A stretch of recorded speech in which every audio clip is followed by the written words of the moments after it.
about this particular point, right?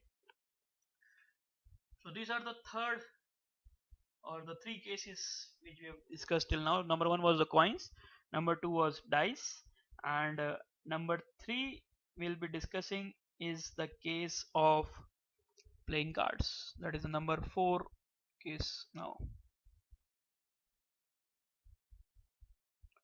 That is playing cards. Okay. Now, what are playing cards? Let us understand. I think most of you will be knowing what are playing cards, right? What we call in Hindi or in local languages, tash ke patte. Huh? In movies, you would have heard of that teen cars, three aces of those kind, right? Okay. So let us not waste our time and discuss what are question based on playing cards. These are not good things to play. Normally people, our parents don't recommend us, but here you have to solve it because questions will give you marks and that can give you admissions to top premier institutes. Okay, so how many cards are there total altogether? We have 52 cards, right? We don't have to include the jokers and all those things, right? There are four suits, right? Four suits we have. What are those four suits? Let us discuss. Number one, we have the symbols, right? So don't use your local names for this. You should know the English names for these particular suits, right? What is this called as? This is called as hearts. This is called as diamonds. This is club, and this is spade, right? So if you see, these two are of red color, and these two are of black color. I know you most of you would be wondering that you know all these things, but I'm talking about those innocent guys who have never played cards in their lives. So I'm talking about there are total 13 cards of all the suits, right? Okay. Now there are certain questions which I will ask you. How many face cards are there? Face cards, right? For example, if you talk about what is this? This is don't this is Jack, right? Don't use a local name. Use an English name, Jack, right? Q is basically queen. K is basically king, and ace, right? Okay. So when you talk about Jack, does Jack have a face? Yes. Queen? Yes. King? Yes. Ace? No. Ace do not have a face, right? So how many face cards are there in a pack? So total face cards in a pack is equal to 12, right? How many number cards are there in a pack? Number cards. Total, if you see, number cards would be the number do not start from 1. No, ace is not 1, right? Number starts from 2, 3, 4 up to 9. So the total number of cards will be 9 into 4, that is 36. So what about those 4 cards? Yes, those are the aces. Ace is not a face card, not a number card. Okay, you can put a note here. Face cards and number cards. Ace is not a face card nor a number card. And sometime he may ask you something called as how many alphabet cards are there? So don't say 4. Alphabet cards are these 4 in one suit. So into 4, that will be 16. So these are the important things which you have to understand. So please take a note of this thing, that face cards we have 12, number cards 36, and alphabet card 16. Right. Now simple questions could be asked on this particular matter. For example, he will say you a single from a how the language will be framed. I will again write down a question for you. Let's say a question is given to you from a well shuffled pack of cards. Shuffling, you understand, right? A single card is drawn at random. Find the probability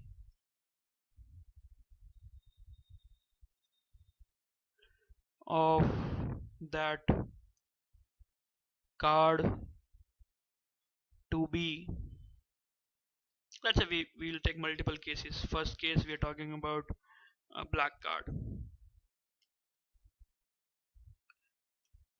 Second case, let us talk about is red face cards, right? So let's talk about the third case.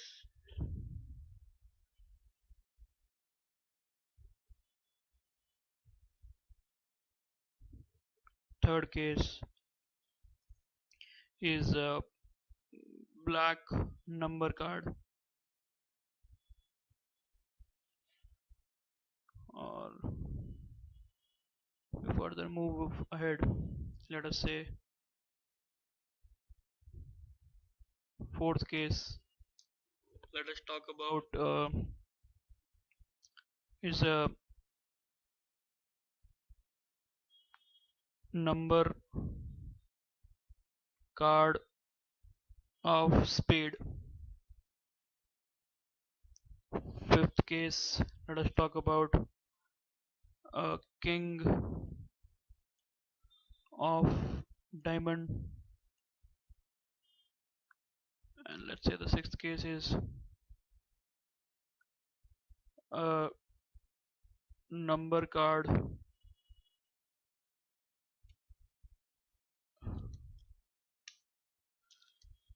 with number divisible by 3. Okay, so let us talk about this particular many cases. It will give you a very clear idea on how we can look forward for, right? So first, a single card is drawn, right? So black card, how many we'll put the probabilities here only. What are the how many black cards are there? Yes, total 26 black cards out of 52, right? So that will become your required probability, or you can say it is 1 by 2. Red face cards, total face cards were 12, so red face cards will be 6, right? 6 by 52. Yes, you simplify it, I mean I'm not doing it. Black number card, now number cards are total 36, and how many black will be there? 18. Very good, 18 by 52. Now number card of spade, spade you have how many cards? 13 cards, out of which number cards are only 9, so 9 by 52, so 9 divided by 52. King of diamond, how many kings of diamond you have? Only one king of diamond you have, so 1 by 52. A number card with number divisible by 3, a number divisible by 3, so number divisible by 3 could be 3, 6, 9. Don't say this q. See, this q in a local language we use 12, but this is not 12, right? So only you have 3 in one suit, so into 4, so it will become how much? 12 favorable cases out of total 52 cases. That will be your probability, 12 by 52, right? So these are the different types of cases you can understand, and you can get your answers clear. Now don't expect again these kind of questions in paper in a single draw. It's a very simple one, right? Question could be on two cards being picked up.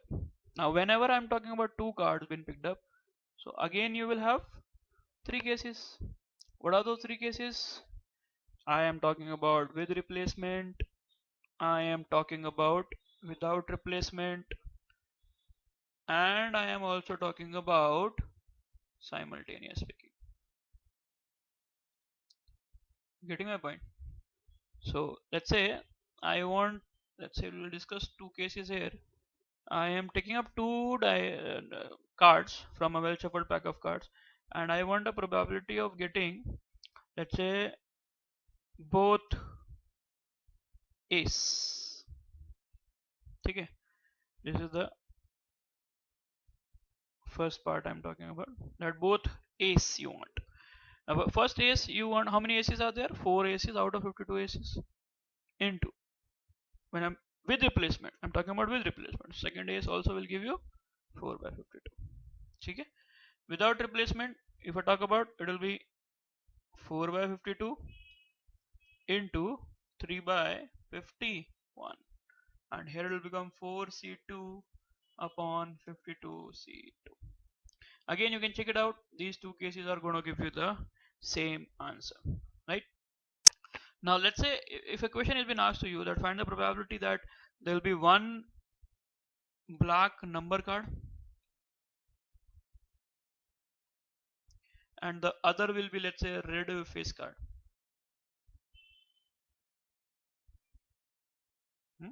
The question is something like, from a well shuffled pack of cards, two cards are drawn at random. Find the probability that one is a black number card and the other is a red face card. Now, this is not only the probability. Here we will also consider the order. We will also say the probability could be first red face card and then we can have a black number card. Right? So, let's say first I'm talking about a black number card. Black number card. How many black number cards are there? Yes, 18 by 52 into red face cards will be 6 by 52. We've seen this in the previous question also. Plus, it is going to be the same. Red face card will be 6 by 52, so you can in fact multiply it by 2, and this will be 18 by 52 because it is with the replacement. Now, when I talk about without replacement, it will become 18 by 52 into 6 by 51, and it will become first you get a red face card, it is 6 by 52 into 18 by 51. So this is how it will move around, something like this, right? And when you talk about simultaneous speaking, it is very simple. 18C1 into 6C1. 18 is the black number card and 6 is the face cards, right? Divide by 52C2. You can still check out that these two cases are still going to give you the same answers, right? Okay, so we have discussed 4 cases now altogether. Let us go to the one more case, that is the 5th case, so that we can complete our probabilities, all the 5 cases which we were discussing about.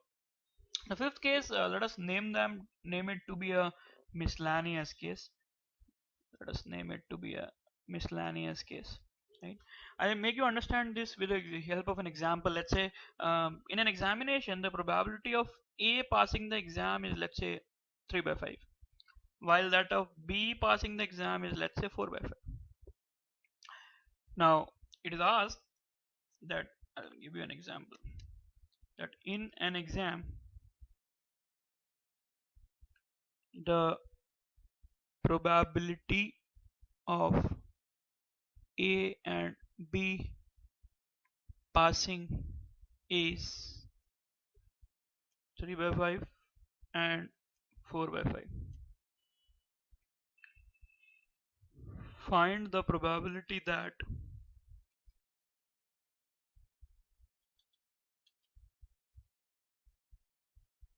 in an exam taken by A and B, let us distribute this into multiple cases. Number 1, both passes. Number 2, let's say either of them passes. Case 3, both fails. And let's say we talk about case 4.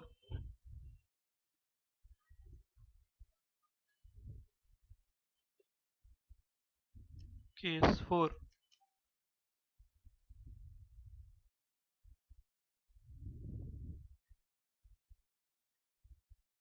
At least one passes. Okay, so let us talk about these cases. Let us talk about the solution of this. Now it is mentioned that probability of A passing is 3 by 5 and that of B passing is 4 by 5.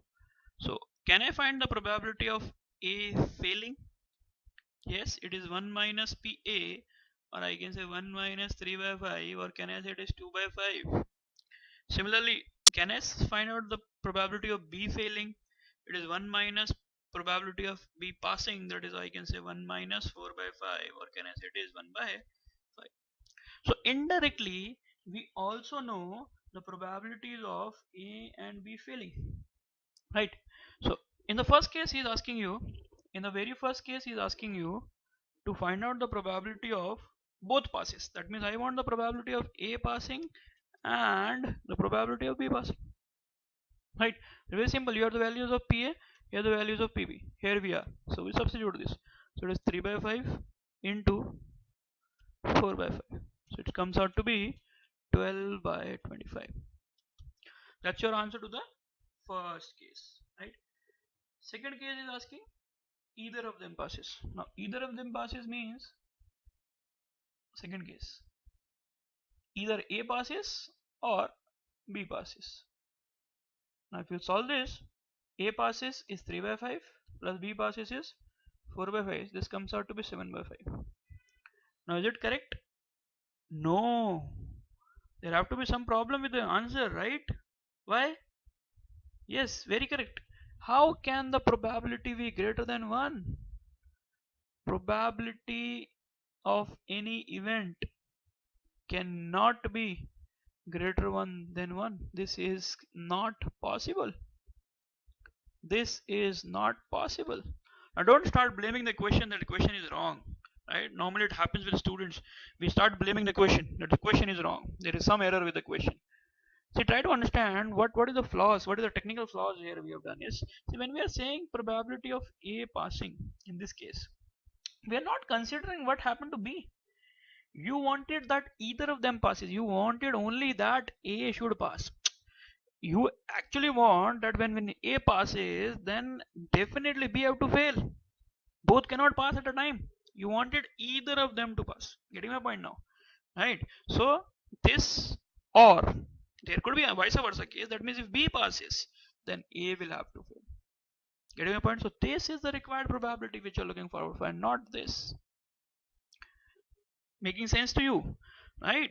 Earlier cases we were saying either A passes or B passes. Now when we are saying A passes, we are not considered B. What is the situation for B? And where we are saying B passes, we are not considered the condition for A. Right? A can pass also, A can fail also in this case. So here this is the actual value you should get. So now we can solve it. A is 3 by 5, B failure is 1 by 5, plus B passing is 4 by 5, and A failure is 2 by 5. So if you solve this, this comes out to be 11 by 25, which is well under 1, and we can say this is your required answer. Right? Case 3 is saying that both of them passes. Now when I talk about both of them passes, let's say this is your case 3. Sorry, both fails. Both fails. Both fails is very simple. Now again you can say PA bar into PB bar. So PA bar is 2 by 5 into 1 by 5. So this comes out to be 2 by 25. Case 4. What is case 4? Case 4 says at least one passes. That means A passes and B does not pass, or B passes and A does not pass, or anything else you can think of. Yes, both can pass. You want either of them to pass or both of them to pass. That means at least one should pass. Either one of them, A can pass or B can pass or both can pass. So these are the probabilities which you have already found, right? There's another way around to solve this kind of question. You can also say whenever there is a case of at least one, you can always say this is nothing but 1 minus both fails, isn't it? Right? If both are duffers, I mean that both fails, then if I reduce that probability from 1, then at least one of them would be passing, definitely. It can be both of them passing or it can be any of them passing, right? So this you can write it 1 minus PA bar would be 2 by 5 into 1 by 5. So this comes out to be 23 by 25. So that is the required answer for the fourth case, right? So we have got the answers for all the 4 cases in our explanation, right? Let us discuss one more question of this kind so that you will understand this thing in much detail. Okay,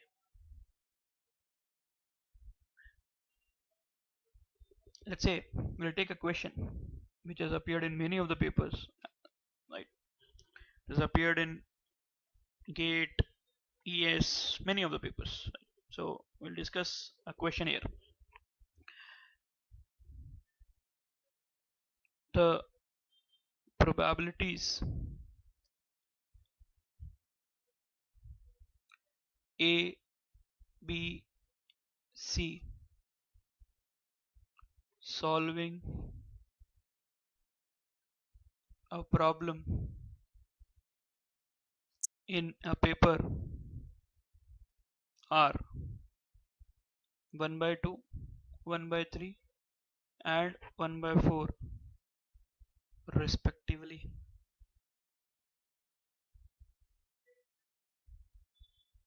Right? Then find the probability that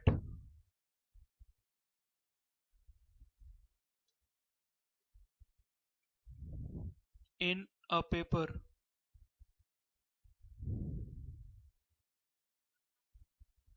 where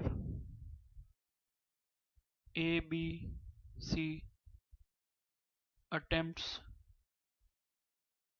the same problem, the problem gets solved. I repeat the question. The probabilities of ABC solving a problem in a paper are 1 by 2, 1 by 3 and 1 by 4 respectively. Then find the probability that in a paper where ABC attempts the same problem, the problem gets solved. Now you may take a couple of minutes stopping the video to solve it, and then you may restart the video. Right? I am directly solving the question. Okay. So what is mentioned was that probability of A solving a problem is 1 by 2, probability of B solving the problem is 1 by 3, and probability of C solving a problem is 1 by 4. Now, as I told in the previous question, when the probability of solving is given, probability of non-solving is also indirectly given. So this also we can determine that probability of not solving will become 1 by 2, 2 by 3 and 3 by 4 respectively. Right? Okay. So we have got the probabilities of these things also. Right? Now what you want is the problems will be solved. Now who is solving the problem? That is the question. So in how many different ways can we solve the problem? Let us take it out. There could be a possibility that A will solve the problem, B won't, C won't. Will the problem be solved? Yes. Any of them can solve the problem. Or A, let's say, do not solve the problem, B solve the problem, then also problem is solved.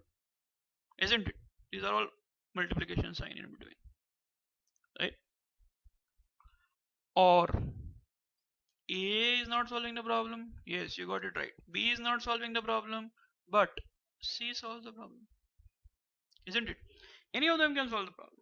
Any other possibilities get the problem solved? Yes, there is. Check it out. Can I say that A and B both solve the problem, but C does not solve the problem? Still, the problem gets solved. Even if two people are solving the problem is getting solved, isn't it? Or you can also say that A solves it, B is not solving it, but C solves it. So A and C can solve it. Or A is not solving it, but B is solving it and C is solving it. Isn't it? Any other way? Yes, you got it right. Three of them can solve the problem. Still the problem gets solved, isn't it? All the three, A also solves, B also solves, and C also solves. Then also problem gets solved. So you want the addition of all these probabilities to be encountered, right? But it becomes a tedious task in an exam, right? Now in an exam, when you receive this question, a layman would solve it in this way. But you can be smart enough. Being a student of IEs, you can say, sir, we can also look this question in a different prospect. We can also say that, can I say that this probability is nothing but 1 minus all the 3 fails to solve this problem.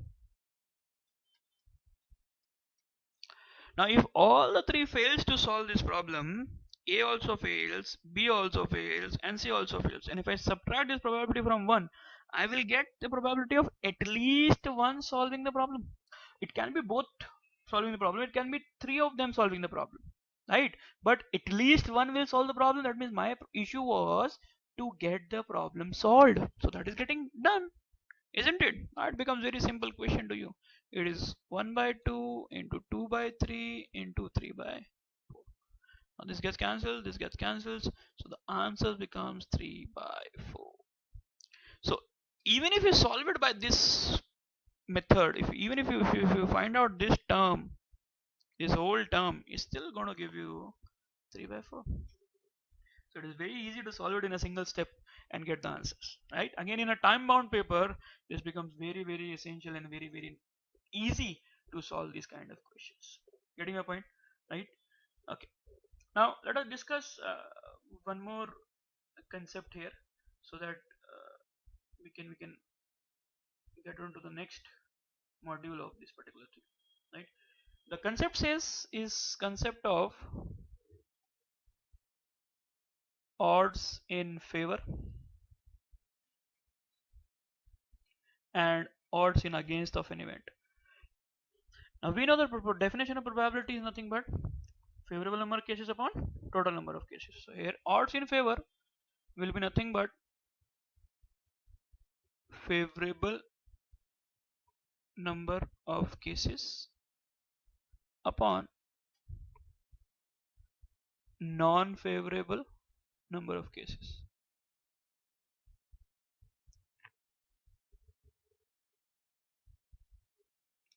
And similarly, you have odds in against. Odds in against, what it is saying? Non-favorable number of cases upon favorable number of cases. Now these are indirect ways of basically giving you probability of an event, and these are some indirect ways of referring that probability is given. So for example, if I say let's say odds in favors, odd in favor is given to me as 7 by 3. Now, is it possible? Number one, is it greater than 1? Yes, this is possible. See, try to understand. This is nothing but favorable upon non-favorable. So the probability of this event will become how much? Favorable, that is 7, upon total, that is 7 plus 3. So the probability becomes 7 by 10. So the condition was that probability should be less than 1. It is not that the total cases or the favorable odds in favor should be less than 1, right? So this is how you can actually get the probabilities, right? We'll solve one question so that it becomes very clear and evident to you